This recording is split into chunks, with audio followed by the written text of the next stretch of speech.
సంబంధించిన వార్త ఇది. బంగారం వెండి ధరల్లో అనిశ్చితి ఇంకా కొనసాగుతూనే ఉంది. తగ్గినట్టే తగ్గి మళ్లీ పెరుగుతూ ఉండటంతో సామాన్యులు కొనాలా వద్దా అనే సందిగ్ధంలో ఉన్నారు.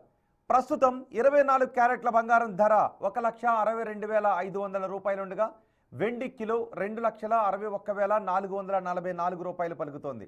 డాలర్ విలువ పతనం, అమెరికా టారిఫ్లు, ట్రంప్ నిర్ణయాల నేపథ్యంలో ధరలు లక్షకు దిగిరావడం కష్టమని విశ్లేషకులు చెబుతున్నారు. దీర్ఘకాలిక లాభాల కోసం గోల్డ్ ఎస్ఐపీలు ఉత్తమం అంటున్నారు గోల్డ్ అనలిస్ట్ నమ్మస్వాయితో మా ప్రతినిధి అంజుమా ఫేస్ టు ఫేస్.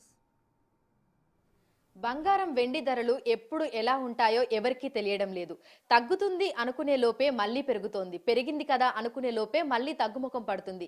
ఈ హెచ్చు తగ్గులు అనేవి ఇంకా ఎంతకాలం పాటు కొనసాగే అవకాశం ఉంది? ప్రస్తుతం మార్కెట్ ఏ విధంగా ఉంది, భవిష్యత్తులో ఏ విధంగా ఉండబోతుంది ఏంటి అనేది కూడా తెలుసుకుందాము. మనతో పాటు గోల్డ్ అనలిస్ట్ నమశివాయ గారు ఉన్నారు. ఒకసారి ఆయనతో మాట్లాడదాము. నమస్తే సార్. సార్, చూస్తున్నాము ప్రస్తుతం 24 క్యారెట్ల బంగారానికి 1,60,000 62,000 వరకు ఉంది. అదేవిధంగా కిలో వెండి ధర చూసుకున్న కూడా 2,60,000 వరకు ఉంది. అయితే ప్రస్తుతం చూసినట్లయితే కూడా వారం రోజుల్లోనే పెరగడం తగ్గడము అనేది చూస్తున్నాము.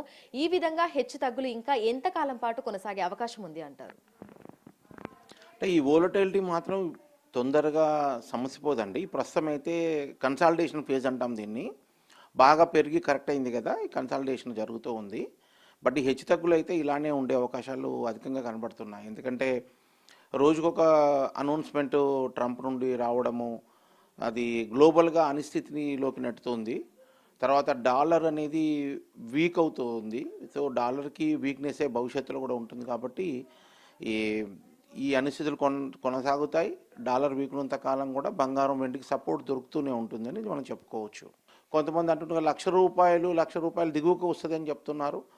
కానీ కొంచెం కష్టంగా అనిపిస్తుంది. నా మటుకి నా పర్సనల్గా నా ఒపీనియన్ అంటే ఇమ్మీడియట్గా ఫంక్షన్లు పెళ్ళిళ్ళు ఉన్నాయి ఈ నెల 2 నెలలు అనుకున్న వాళ్ళు 1,50,000 దరిదాపుల్లో కొనుక్కోవడం బెటర్ అండి. సో బాగా తగ్గుద్ది అనుకోవడానికి అవకాశాలు తక్కువ అనిపిస్తుంది నాకు. ఇంక ఏదైనా రీజన్తో 1,50,000 కూడా దిగితే 1,20,000 దరిదాపు 1,26,000 25 1 lakh ఆ లెవెల్లో probably best by for gold. ఎందుకంటే డాలర్ ఇప్పట్లో బాగుపడేది లేదు, అమెరికా బాగుపడేది లేదు. ఎంతకాలం అయితే డాలర్ వీక్ ఉంటుందో అంతకాలం బంగారం సపోర్ట్ దొరుకుతూనే ఉంటుంది. ఎంతకాలం ట్రంప్ రోజుకో న్యూస్, రోజుకొక అనౌన్స్మెంటు, రోజుకొక మొట్టికాయ వేస్తాడు ప్రపంచానికి. కాబట్టి అంతకాలము కూడా బంగారం వెండిలో పెట్టుబడులు అనేది కంటిన్యూ అవుతాయి. ఏదో ఒక ఫామ్, అది సెంట్రల్ గవర్నమెంట్ అవ్వచ్చు, లేకపోతే ఇండివిజువల్ ఇన్వెస్టర్స్ అవ్వచ్చు, ఇన్స్టిట్యూషన్స్ అవ్వచ్చు, ఎవరన్నా కానివ్వండి. ఎవరెవరు వస్తున్నారు, ఎవరెవరు కొంటున్నారు. Gold is a very small commodity. ఎంత క్వాంటిటీ అంత క్వాంటిటీ దొరకదండి. కాబట్టి ప్రొడక్షన్ కూడా చేయలేరు.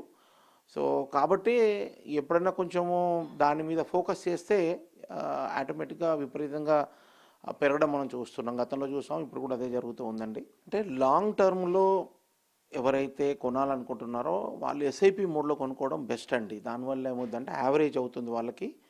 అండ్ అది కూడా బ్యూటిఫుల్ యావరేజ్ అవుతుంది. రూపీ కాస్ట్ యావరేజింగ్ బెనిఫిట్స్ అంటాం కదా, అది చాలా బ్యూటిఫుల్గా వస్తుంది.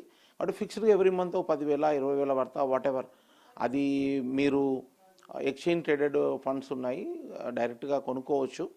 సో ఫిజికల్గా గోల్డ్ కావాలన్నప్పుడు ఆ రోజు మొత్తం అక్యుములేటెడ్ అమౌంట్ అంతా అమ్మేసుకొని ఫిజికల్ గోల్డ్ ఒకటేసారి కావాలంటే కొనుక్కోవచ్చు అండి. ఆ వే ఎస్ఐపి రూట్ అనేది ఆల్వేస్ ది బెస్ట్ అండి. ఎందుకంటే SIP way of investment over 10 years or 20 years చేయగలిగితే బంగారంలో అది మీరు ఒక ఎక్స్పర్ట్ చేసిన దానికి నియర్ బై ఉంటుందని మన పాస్ట్ ట్రాక్ రికార్డ్ తెలుపుతున్నాయి. కాబట్టి పెద్ద ఆలోచన లేకుండా, ప్రైజెస్ గురించి ఆలోచించకుండా ఒక fixed date in a month, every month కనుక fixed amount 20,000 25,000 whatever some amount fixed పెట్టుకున్నది మీరు 10 ఏళ్ళు 20 ఏళ్ళు అక్యుములేట్ చేయాలనుకున్నది అక్యుములేట్ చేయడం that is the best way of doing అండి బంగారంలో. సో ప్రస్తుతం చూసినట్లయితే కూడా ఎన్నడూ లేని విధంగా భారీ హెచ్చు తగ్గులనైతే బంగారం వెండి ధరల్లో చూస్తున్నాము. భవిష్యత్తు ఏ విధంగా ఉంటుందో చెప్పలేమని కూడా మనకి ఆర్థికవేత్తలు అయితే చెప్తున్నారు. ఎందుకంటే ఒకప్పటిలాగా ప్రస్తుత పరిస్థితులు లేవు. అంతర్జాతీయంగా కొనసాగుతున్నటువంటి యుద్ధ వాతావరణాలే కావచ్చు, లేదంటే పరిణామాలే కావచ్చు, అమెరికా విధిస్తున్నటువంటి టారిఫ్లే కావచ్చు, డాలర్ వీక్ అవడమే కావచ్చు, వీటన్నింటి ప్రభావం కూడా బంగారం వెండి ధరల మీద అయితే మనకి కనిపిస్తోంది. సో భవిష్యత్తులో ఇంకా పెరిగే అవకాశాలే తప్ప బంగారం అయితే తగ్గే అవకాశాలు మాత్రం కనిపించడం లేదు. అయితే 1,20,000 30,000 వరకు వస్తే కొనుగోలు చేసి పెట్టుకోవడం మంచిది. అదేవిధంగా ఎస్ఐపి వంటి ఈ కొనుగోలు చేసుకోవడం మంచిది అని కూడా మనకి గోల్డ్ అనలిస్టులు అయితే చెప్తున్నారు. సో మొత్తంగా చూసుకున్నట్లయితే కూడా ప్రజెంట్ మార్కెట్లో బంగారంలో విపరీతమైనటువంటి హెచ్చు తగ్గులు కనిపిస్తున్నాయి. భవిష్యత్తులో కూడా ఇవి ఇదే విధంగా కొనసాగేటువంటి అవకాశం ఉన్నట్లుగా కూడా తెలుస్తోంది. వీడియో జర్నలిస్ట్ గౌరవ్తో అంజుమ, బిగ్ టీవీ, హైదరాబాద్.